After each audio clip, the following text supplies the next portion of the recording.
Guys, welcome back.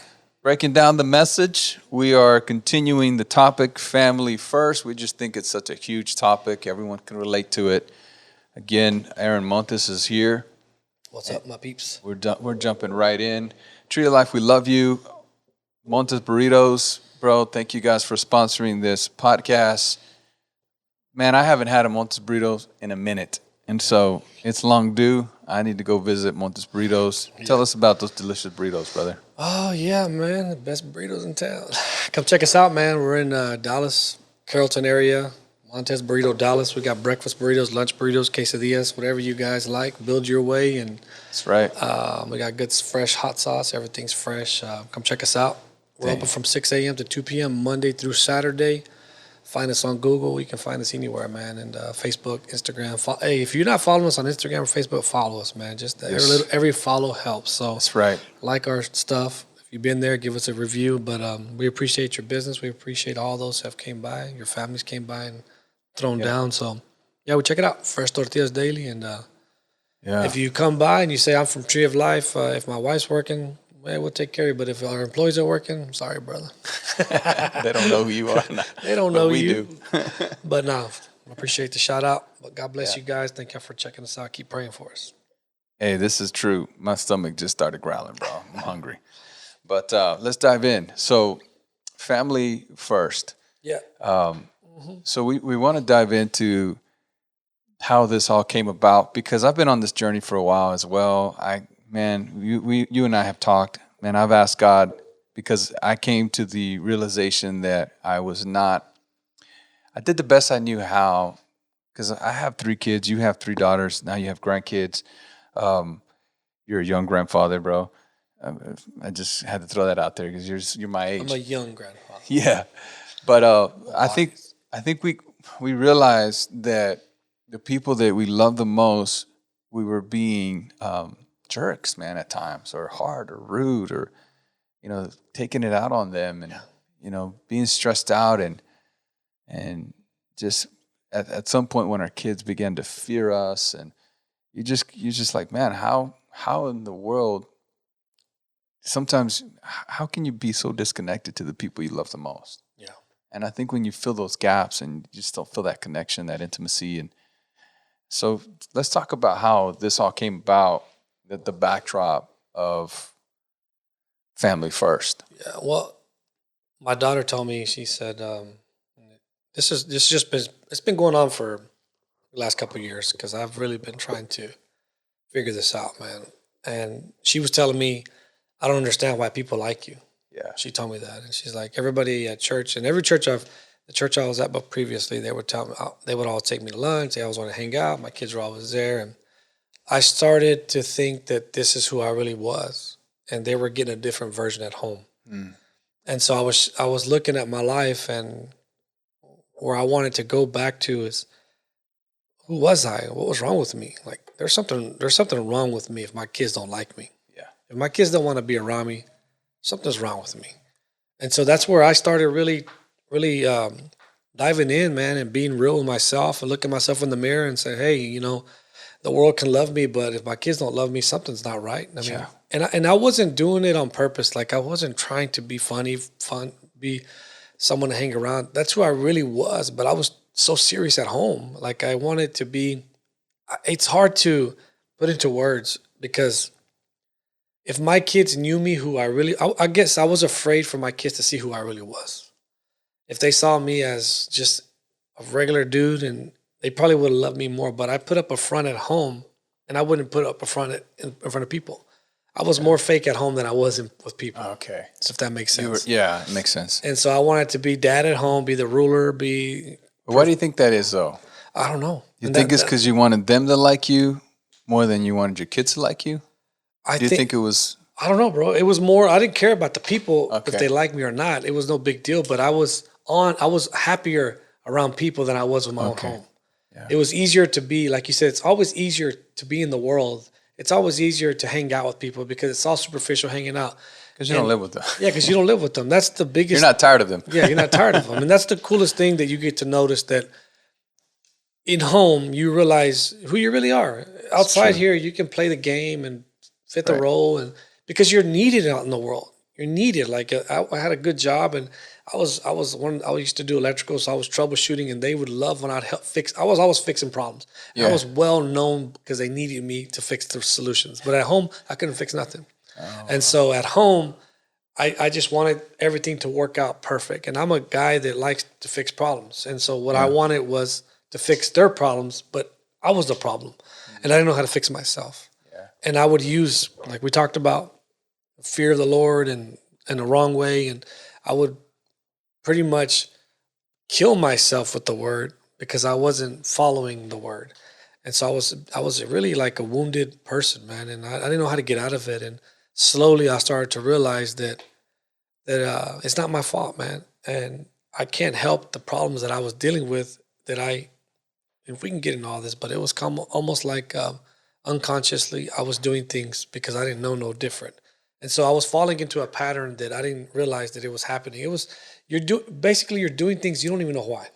So you were on autopilot, basically. Yeah. You were repeating cycles and patterns, generational, our family, the way we were brought up, the culture in the home, all those things. We do what we saw modeled, basically. And that's not to dishonor our parents. No. Because when you think about how emotionally connected or disconnected they were to their parents, we don't know how they had it, bro. It's a different generation, but the point is, we come from our family, and so when you made the statement that it's not my fault, you're not saying it's not your responsibility now. Yeah. But you're saying is it didn't start with you. Yeah. You're continuing what I thought was correct. Right. We do that inevitably. Yeah. We're trying to do our best, and we think we're doing the right thing, but we're not getting the right results. No, I didn't get it for myself. That's what I'm saying, bro. Yeah. It's like, it didn't work for me, and I'm still trying to do it, you know? And so that's when you mentioned subconsciously, you just kind of repeat cycles. Yeah, exactly. It's like that saying, man, I hated when my mom or my dad would say it, and I'm saying the same thing. Yeah, exactly. Right? Yeah. Like you sound like your parents. When you get to that, when you have that moment, you're like, dang, I just sounded like my dad or my mom. Whatever. That's inherently happens to unconsciously. And that's something that I got to the point where I had to realize, like, man, maybe some of these truths are not truths. Maybe some of these things are not real. And what I did to myself is I beat myself up every day, bro. Like, standard was high. Yeah. And I would tell myself, man, I don't know if it's ever going to work out, until I really realized, and I'm not, like I said, I'm not taking responsibility. I take full responsibility for all my actions, for all my decisions. But in the seat of where I was at, it was coming from a place that just was not where I should have been. Mm-hmm. And so as a child, and if I see the reflection of my kids and of who I was, and I see my kids acting out the way I used to be, then I'm pretty sure my kids are seeing the way I used to be in me. That makes sense.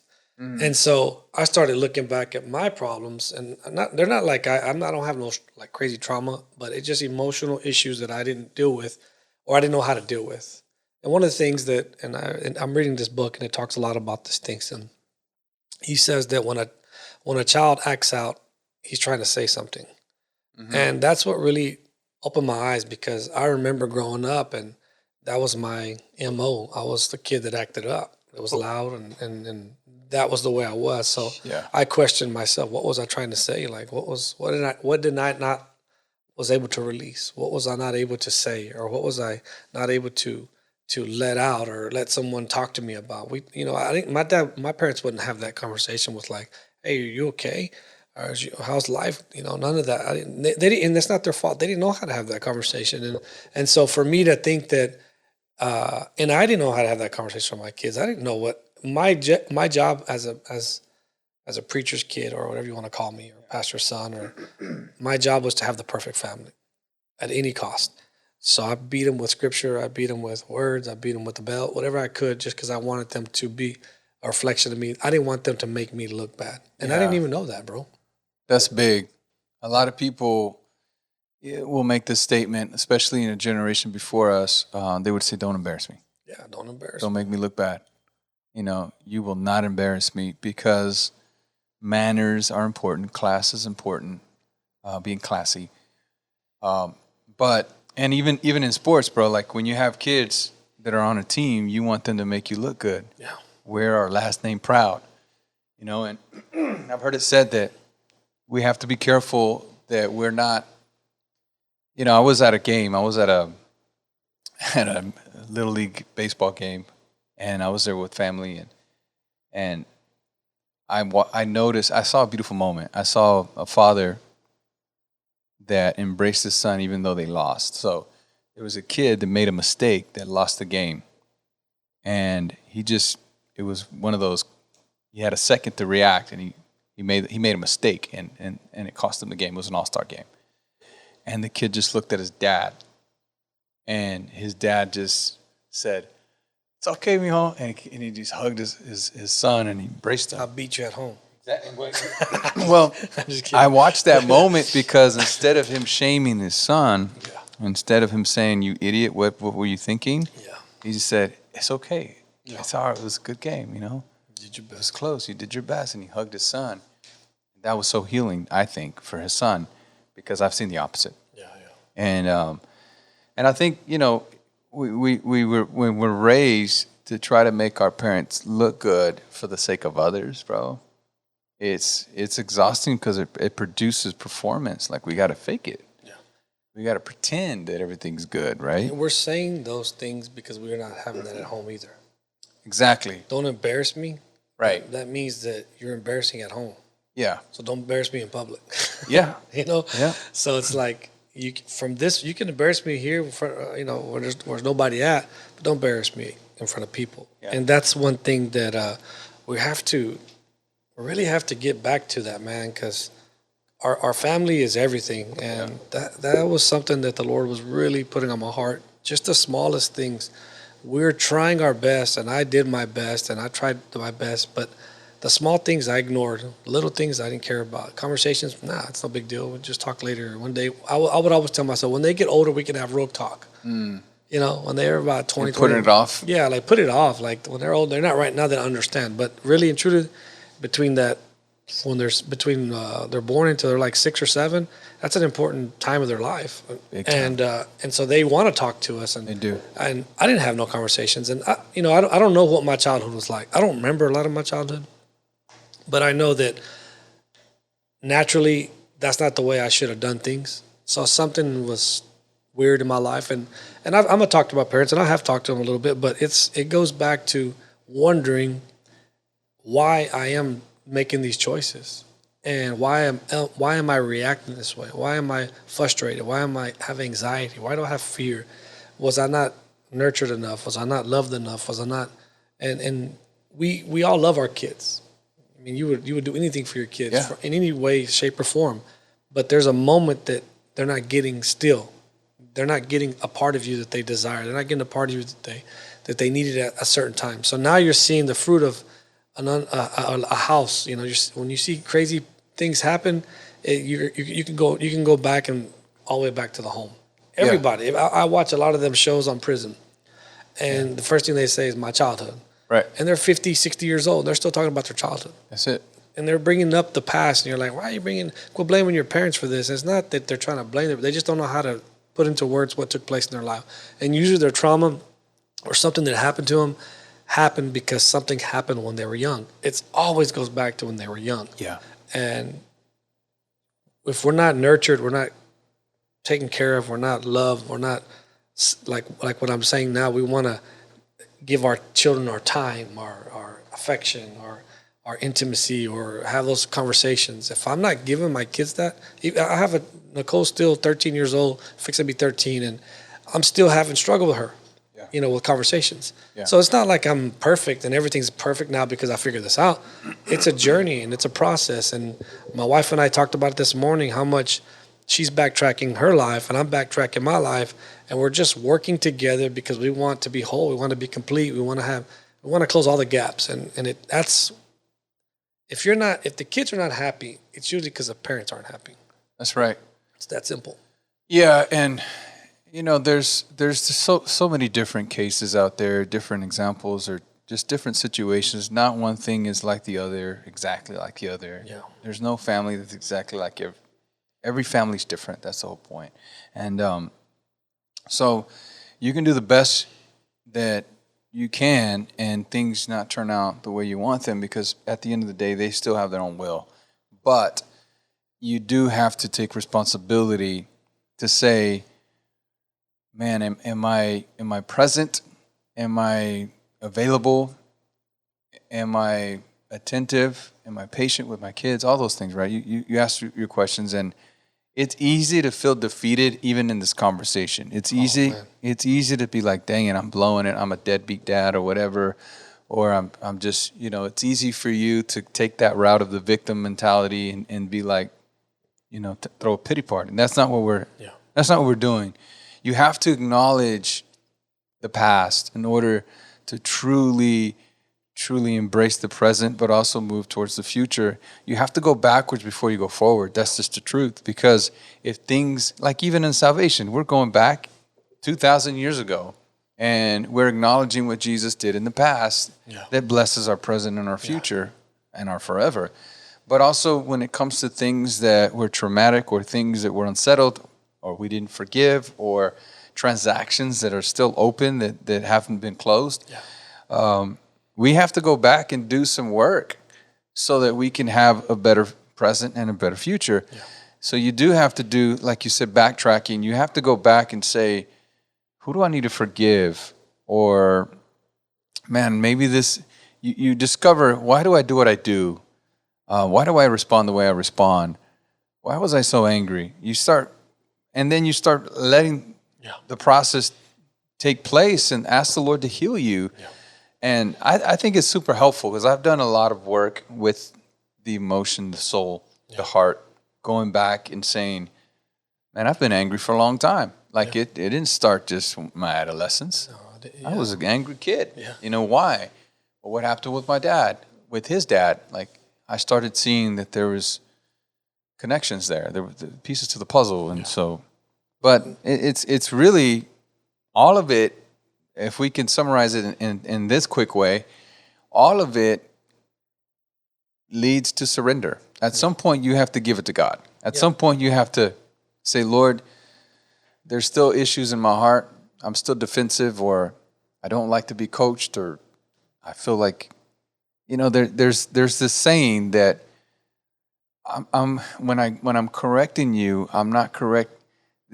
I'm correcting what you did, not who you are. Like, in other words, a person that's been shamed for so long, they take all correction as you don't like me or you don't love me.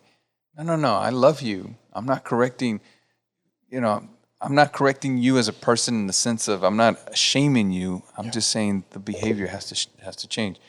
I'm trying to say it as clear as possible. What I'm saying is this, that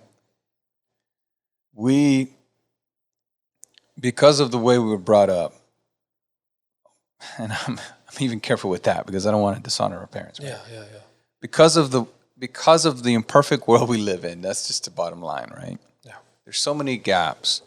We still need the love of the Father more than anything, because it's the love of God that if we truly understand who we are in God, that we're sons and daughters, and we truly receive His love, then we can live from that place. And the truth is, a lot of people haven't, bro. They haven't been loved perfectly. That's the issue. And so there's a lot of shame. There's a lot of embarrassment. There's a lot of fear. There's a lot of forgiveness in family. We see it in the family reunions, bro. Yeah. We see it right in the family gatherings. There's a lot of tension. There's a lot of unspoken, like nobody addresses the elephant in the room. Yeah. Everything is swept under the rug. So there's a lot of dysfunction in family, and we're not here to throw shade on all that. We're not here to stir all that up for the sake of stirring it up. No, what we're saying is it exists, and we know it does. And at some point, we got on our knees and said, Lord, I don't want to repeat that cycle. I don't want to be a part of the problem. Yeah. The one thing that this doctor was talking about, and he says vulnerability is a capacity to be wounded. So you're opening yourself up. I'm allowing my kids to be healed through this process. What's happening to me right now is I'm being wounded so they could be healed. So if it was a movie and my kids could rewind time and they can go back to when I was 20 years old and Lyric was a baby. I'm allowing my daughters to go back to the 20-year-old Aaron and tell Aaron how horrible he was as a father. So not only am I being wounded, but I'm also allowing them to be healed through that process. So through that, they're going back, and it's not for me, it's for them. I'm being healed based on my problems. I'm going through my own backtracking myself. So my kids are telling me their experiences living with me, and it's healing their hearts. It's healing their wounds. So my objective as a father is I'd rather them be healed. I'm going to get healed of my wounds, my trauma, my whatever I have to go through, whatever I'm going through. But I open my heart to say, baby, you can go as deep as you want. And I know it's going to hurt like hell. I know it's going to be difficult for you to say, but I know you're going to get healed from this. So I'd rather be completely wounded for you once again so that you can be healed, so you don't repeat the same pattern. So go through my life and my wife's life and tear us to pieces if you have to, and find solitude, find the peace and the happiness that you need from me and from your mom. We're okay with that. We're okay to be rewounded, but are you getting healed to this? So God has given me the grace to be beat up, to be wounded, to hear myself again, to be made like a spectacle to them. I'm okay with that because I know that I didn't get that. If I go that route and go to what they are going through, that's the conversation that needs to be had. Are you willing to and I'm not bashing my parents, but my parents weren't able to go through and rewind time to talk to their mom and dad and say, Dad, Mom, this is what happened. This is why this is happening in my life. Well, they didn't have that opportunity to have that conversation. And so I know that this is where I get to stop things like Lyric, Miranda, Nicole. You have an opportunity to tell Dad and Mom whatever you want. I'm open and I'm willing and I am 100% available to be wounded once again. And it's not like I'm going to be, I'm not going to judge you. I'm not going to hurt you. And you got a lot of things going in your head. Take it easy right now. And so my process as a father, I'm allowing myself to be hurt so they can be healed. I'm allowing myself to be wounded so they can be whole. So what I'm doing. Define the woundedness. Like, how has it wounded you? It wounds me because it sucks to hear about what they talked about. Exactly. It hurts when they tell me, Dad, why didn't you comfort me at this moment and instead you whooped me? Why didn't you talk to me and tell me? You didn't even know the whole story, Dad, but you reacted. You went crazy before you even heard the whole story. Why didn't you just listen to me? You wouldn't even listen to me. You would just tell me, shut up. That's not the way things are. Get over yourself and move on. Yeah. And they needed Dad. So that hurts to hear. It hurts, yeah. For me, it was like, when they tell me, Dad, we were so afraid when you come home, we recognized your footsteps. We knew when you were coming home that we had to put ourselves back in order. With no fun, no laughing, no being too loud, I didn't know I was doing all this, man, until they're telling me that they're 20 years old now. So I was able to be wounded once again, not again, but be wounded for the things that I was oblivious to. And so all that stirred up a lot of things. And then it took me like screw everybody. I don't want to deal with this, Yeah. It's hard to deal with that emotional roller coaster because you want to defend yourself. You want to say, no, I didn't mean to do that. It was this fault. And I almost went there, but Rachel's like, don't go there. Mm-hmm. They're going to put it back on, you're going to correct them again. And so I had to say, you know what? Throw all the shade you need because I know you need to be healed. I know you need to get it out. You need to get it all out. And I'm okay to be hurt again. I'm okay to be wounded. I'm okay to hear what you got to say. And I'm not going to defend myself. The Lord knows my heart, man. I don't want to, I'm not doing it to say I did it. I'm doing it because they need healing. And I want to be whole with them. I want that relationship to be back. I want that attachment to them. Yeah. I really want to be their dad, man. That's all I care about is being their dad. Yeah, what you long for is of God, because even when you were saying that, I was thinking of the Lord, like He allowed Himself to be wounded, right? For connection. The whole point was he was very vulnerable. The Lord exposed Himself completely. I mean, if the passion of the Christ, if you know the gospel, the life, the death, the burial, the resurrection, everything he went through, it was for connection. It was for bonding. It was for closeness, for intimacy, it's for relationship. And so everything that Jesus did, he was extremely vulnerable. He didn't have to be. He chose to be. Chose to be. And he was allowing himself to be wounded for our sake. And so it's very Christ-like. And he gives us the grace to do the same. He gives us exactly. And so when you ask the Lord, that's why I think Sunday was huge when you preach this message, because when you're able to say, "My kids didn't like me," or I came to the realization that I wasn't, I wasn't a blessing to them at some point, and even though you were absolutely, you provided, you protected, there's so many things we can say you did right. Yeah. If you're listening, you're doing a lot of things well. Like you need to hear it. You need to hear that we're grateful for you, men that are providing, that you're doing great. You always feel like you're not doing enough. We all feel that way. Yeah. But here's what we're getting at, that if you're not emotionally connected to your kids, you're not bonding with them. No. If you're not connected on a soulful level where you feel close, if they don't feel close to you and you don't do anything about it, you're just going to feel further and further apart. Yeah. And this is how you know that they're close to you, when they come to you with their problems, Yeah. when they come to you with their concerns, when they come to you with their doubts, with their fears, when they come to you when they're celebrating something, you're the first person they think of. But when they're grieving something, you're the first person that they think of. If they don't think of you when it comes to their high moments, there's a disconnect. Yeah. And again, this is not to drive you to condemnation. This is, let's wake up. Yeah. But you said something on the break that we had off air, that it starts with you realizing, I need to work on me. I need God to do a work in me, right? Exactly. Yeah. So how was your relationship with God? Because that's where it started.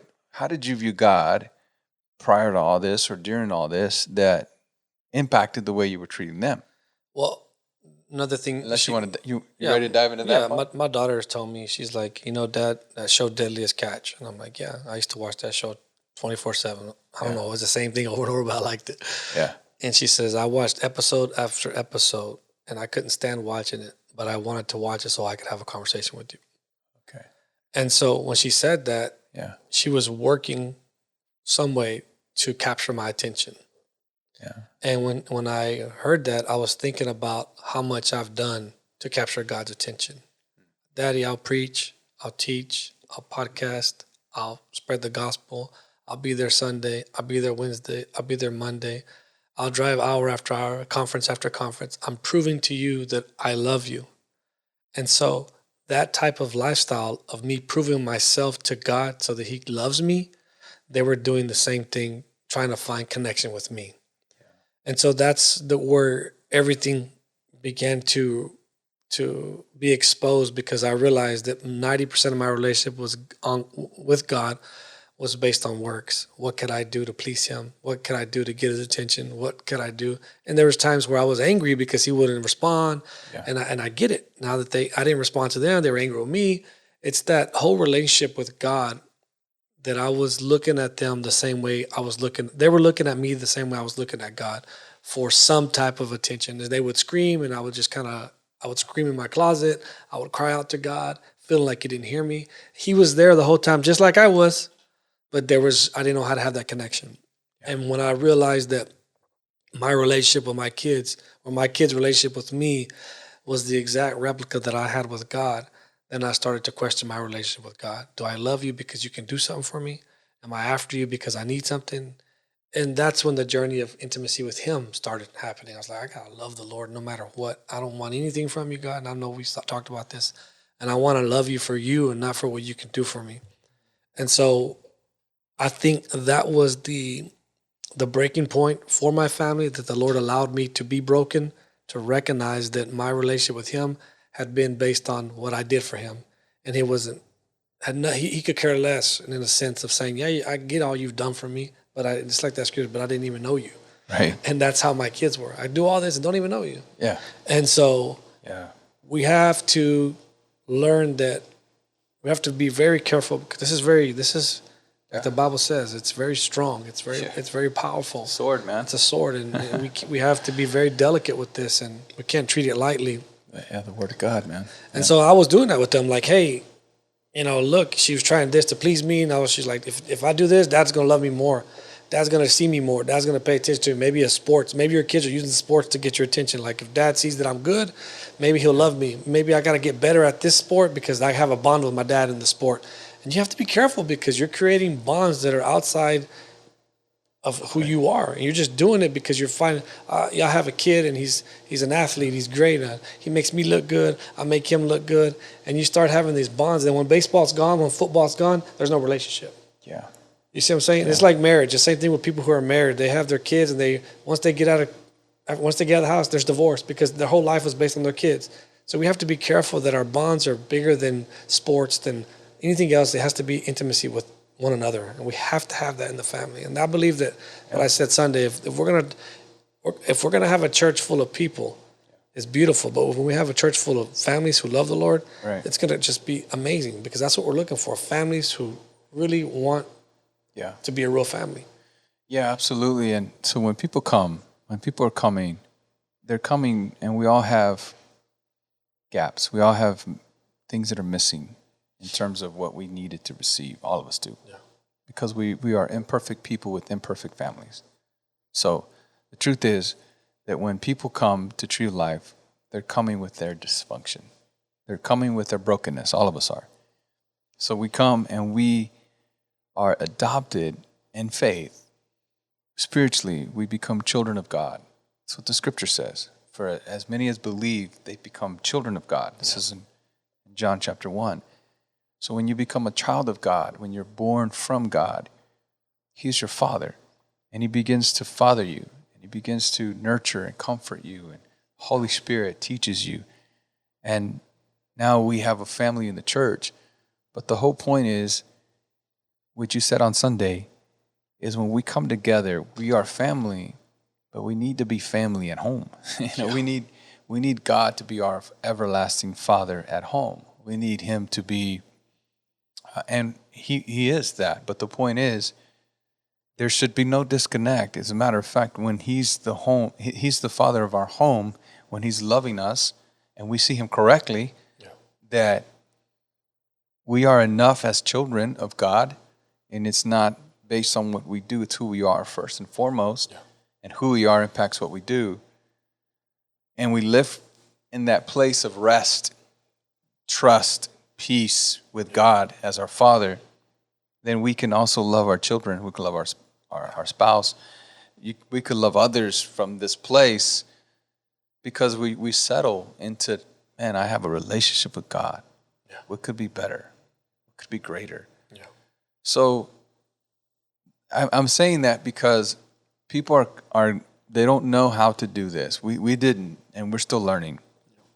But I did cry out to God for years. I need your heart towards fatherhood. Because it's easy to feel defeated as a man, as a father, as a husband. The things that matter most, it's easy to feel like you're failing at, because they're not easy. Because you weren't designed to do them without God, basically. Right? Like you weren't designed to be a father without the Father. You weren't designed to be a husband without understanding who God is as the bridegroom. So there's so many things that we're trying to do without God, it's not going to work.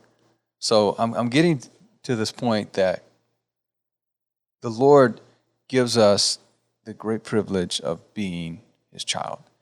And He's fathering us, and we're not orphans, we're sons, daughters. And when that takes place, it begins to spill over. It blesses my wife. It blesses Ashley and my girls. And so the point of today's episode is understand that it's between you and God first and foremost. And when He does a work in you, it benefits others, obviously. But you can't blame it on your spouse. You can't blame it on your children. It's just my children. They're this, they're that. No, don't blame it. Even at some point, go back, retrack, see your family of origin, but you still can't blame it on them in the sense where what you continue to do, you can't blame on them. You got to take responsibility on them. You can look for answers so that you can resolve the issues and heal, but you can't, what's the word I'm looking for? disown the fact that you have a responsibility now. Yeah. No, the cool thing was when my daughter started telling me these things, and I was able to see where they were targeting me. Yeah. And when I saw the targets of where they were wounding me, was an area that I need to be healed. Yeah, exactly. So they really exposed my wounds, allowing themselves to be healed. Makes sense. So when they hit those places, I was like, dang. And then I was like, Lord, is there something there that still hurt? I need you to find a way to mend this, and let's get this whole again, because I know I probably got some type of disease there or some type of infection there that I need healing. And so when they were talking to me, I had the awareness that what they were saying was true. Yeah. And then I asked the Lord why. And then I realized that I had a wound there that needed to be healed. Yeah. And so it's all so orchestrated together by God. You may be hurt for a little bit. It may feel sad for a little, but if you allow the Lord to take care of that place in your heart that your kid's exposed, and say, Lord, why am I acting out this way? And He'll reveal to you that spot, and you're able to find healing in that area and move on. Right. And the same for them, because my daughter has kids, and she's trying her best to not replicate what I did, but unknowingly she's doing some of the things that I've done to her. Yeah. And so she's having to backtrack. And the most beautiful part about this, bro, is not only is it healing me and my wife, but it's healing them within each other. So they're able to reveal themselves to me. They're having the confidence to say what they said to Dad. Now they're having the confidence to say what they need to say to each other. Yeah. And so now their bond is getting closer. My daughters are getting closer. They want to, they're connecting well. And now they can have true conversations that are not just surface. Now they can talk about heart issues that are going on in their lives, because they can talk about this and this and that, but now they can go beyond that surface and say, oh, okay, Miranda, I was treating you this way because of this, and Lyric would be like, I was treating you this way because of that, or Nicole, I was treating, and so now it's exposing everything in the house, and it's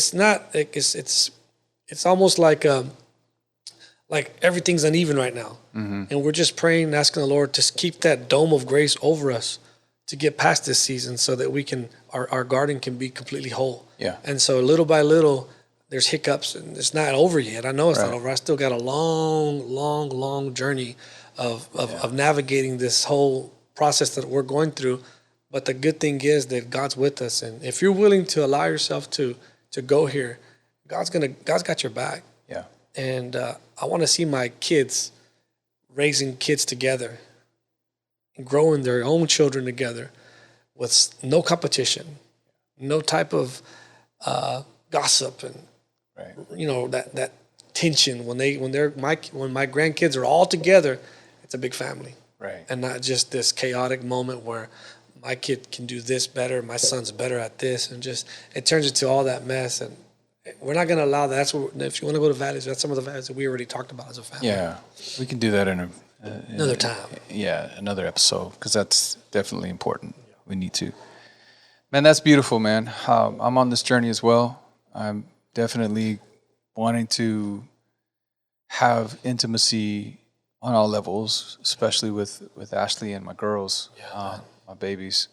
Definitely want to be close to them for the rest of our lives. I want us to cultivate that, and we have to guard it and be super intentional about it. Amen.